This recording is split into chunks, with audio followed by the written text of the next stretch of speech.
بسم اللہ الرحمن الرحیم اللہ کرم ایسا کرے تجھ پہ جہاں میں اے دعوت اسلامی Dawat Islami is the largest religious, non-political, propagational and peaceful movement of Quran and Sunnah in the country, working for propagation of the message of Holy Quran and Sunnah all over the country as well as abroad.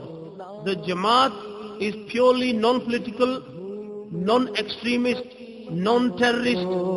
Therefore, Ministry of Religious Affairs is satisfactory on their propagation for Islam as well as other activities relates to religion.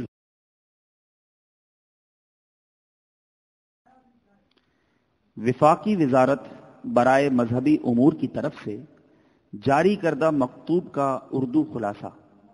دعوت اسلامی ایک غیر سیاسی پرامن سب سے بڑی مذہبی تحریک ہے جو کہ ملک اور بیرون ملک قرآن و سنت کے مطابق اسلام کا پیغام عام کرنے میں مصروف عمل ہے۔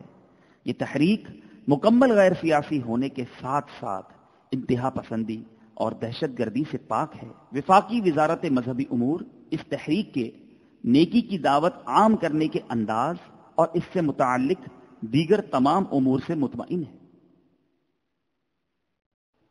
میٹھے میٹھے اسلامی بھائیوں، فی زمانہ معاشرے کے اندر بے حیائی کا دور دورہ ہے۔ غور کریں تو اس بے حیائی کے پھیلنے کا ایک بنیادی سبب ٹی وی بھی ہے۔ جب سے مسلمانوں نے بے حیائی کا یہ سلسلہ شروع کیا ہے، مسلسل تنزل کے گہرے گھڑے میں گرتا چلا جا رہا ہے۔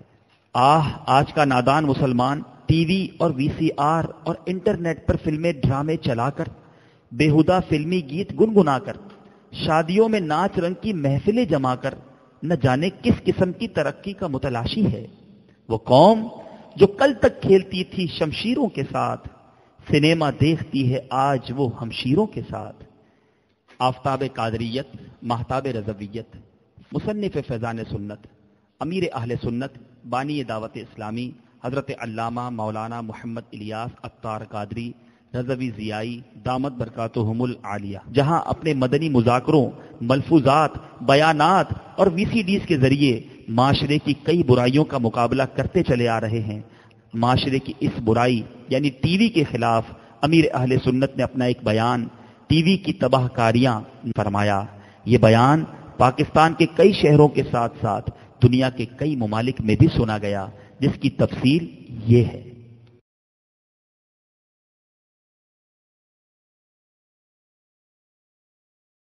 اب اس بیان کی ایک بہار بھی سنتے چلے جائیے۔ الحمدللہ یہ بیان انڈیا کے شہر تاج پور یعنی ناگپور میں بھی سنا گیا۔ اس اجتماع میں ایک آکاش نامی نوجوان بھی شریک تھا۔ اس بیان کو سن کر اس کا دل نور ایمانی سے جگمگا اٹھا اور کلمہ پڑھ کر مسلمان ہو گیا، اور یہی نہیں، امیر اہل سنت کے ذریعے وہ قادری عطاری سلسلے میں مرید بھی ہو گیا، اور اب ان کا اسلامی نام احمد رضا عطاری رکھا گیا ہے۔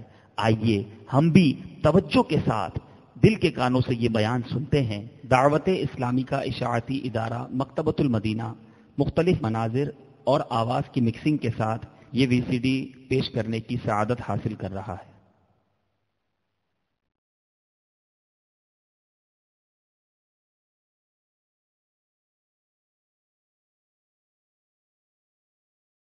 الحمد لله رب العالمين والصلاة والسلام على سيد المرسلين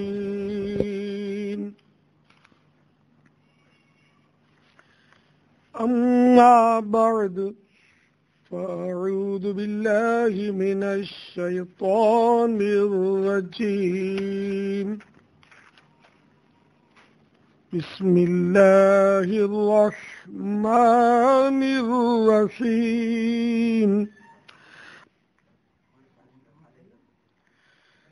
الصلاة والسلام عليك يا رسول الله وعلى آلك وأصحابك يا حبيب الله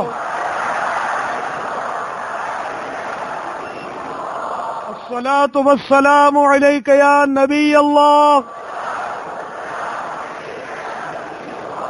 وعلى آلك وأصحابك يا نور الله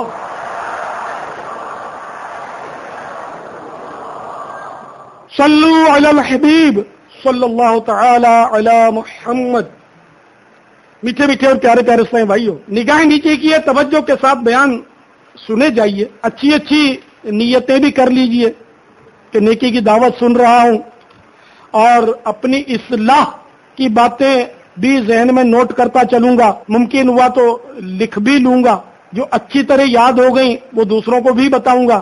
جب اللہ کے پیارے محبوب صلی اللہ تعالی علیہ وآلہ وسلم کا نام نامی اس میں گرامی سنوں گا، درود شریف پڑھوں گا، جب کوئی بات پسند آئی تو سبحان اللہ کہوں گا. اپنے قریب جو بھی اسلامی بھائی ہوں گے ان پر جگہ تنگ نہیں کروں گا، بلکہ خود تکلیف اٹھا کر اس کے لیے جگہ کشادہ کروں گا. کسی کو گھوروں گا نہیں. اگر کسی کا پاؤں لگ گیا، کونی لگ گئی، تو اس کو ابھی سے نیت کرتا ہوں کہ میں نے پیشگی یعنی ایڈوانس میں معاف کیا، اور اس سے انتقام نہیں لوں گا، اس کو گھوروں گا بھی نہیں، اس کو جھڑکوں گا بھی نہیں، کیونکہ شیطان گناہ کروانے کی کوشش کرے گا یہاں کہ آپ ایک امر مستحب کے لیے جمع ہوئے ہیں، اور ایسا نہ ہو کہ کسی مسلمان کا دل دکھا کر گناہ کبیرہ کا پوٹلا لے کر گھر پلٹیں، اللہ نہ کرے. تو اس لیے صبر سے زبان پر، آنکھوں پر قفل مدینہ لگائے ہوئے انشاءاللہ میں بیان سنوں گا کہ لاپرواہی کے ساتھ ادھر ادھر دیکھتے ہوئے، پیچھے مڑ مڑ کر دیکھتے ہوئے، زمین پر انگلی سے کھیلتے ہوئے، اپنے کپڑے بدن یا بالوں کو سہلاتے ہوئے، باتیں کرتے ہوئے، یا ٹیک لگا کر سننے سے، نیز ادھورا بیان سن کر چل پڑنے سے اس کی برکتیں زائل ہونے کا اندیشہ ہے.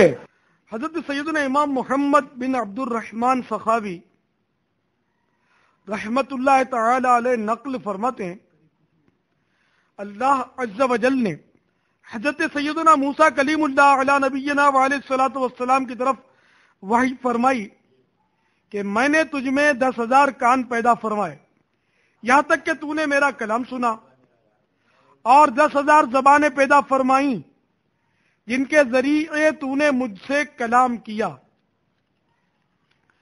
تو مجھے بہت زیادہ محبوب اور میرے نزدیک ترین اس وقت ہوگا جب تو میرا ذکر کرے گا اور محمد صلی اللہ تعالی علیہ وآلہ وسلم پر کثرت سے درود بھیجے گا.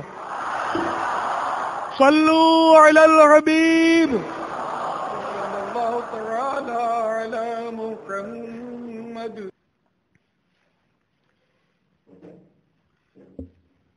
آج شب جمعہ ہے،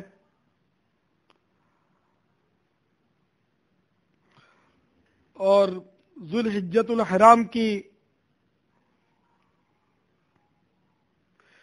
12 تاریخ سنہ ہجری 1428. اس وقت بشمول عالمی مدنی مرکز فیضان مدینہ باب المدینہ کراچی، پاکستان کے کئی شہر اور دنیا کے کئی ممالک میں یہ بیان سنا جا رہا ہے. ہند کے کسی شہر کی ایک مسجد میں کچھ سوگوار افراد گھبرائے ہوئے آئے اور نمازیوں سے کہنے لگے، ہمارے یہاں میت ہو گئی ہے اور بڑا عجیب معاملہ ہے، آپ حضرات برائے کرم آ کر دعا فرما دیجئے. جب سب گھر پہنچے تو ایک جوان عورت کی لاش کمرے میں رکھی تھی، اور اس کے چاروں طرف بڑے بڑے خوفناک کن کھجورے محاصرہ کیے ہوئے تھے. یہ وحشت ناک منظر دیکھ کر مارے خوف کے سب کی گگی بن گئی. کسی سمجھدار شخص نے کہا، یہ میت کا عذاب معلوم ہوتا ہے جو ہماری عبرت کے لیے ظاہر کیا گیا ہے، آؤ مل کر استغفار کرتے ہیں. چنانچہ سب نے مل کر توبہ و استغفار کر کے گڑ گڑا کر اور رو رو کر کافی دیر تک دعا مانگی. بالآخر وہ خوف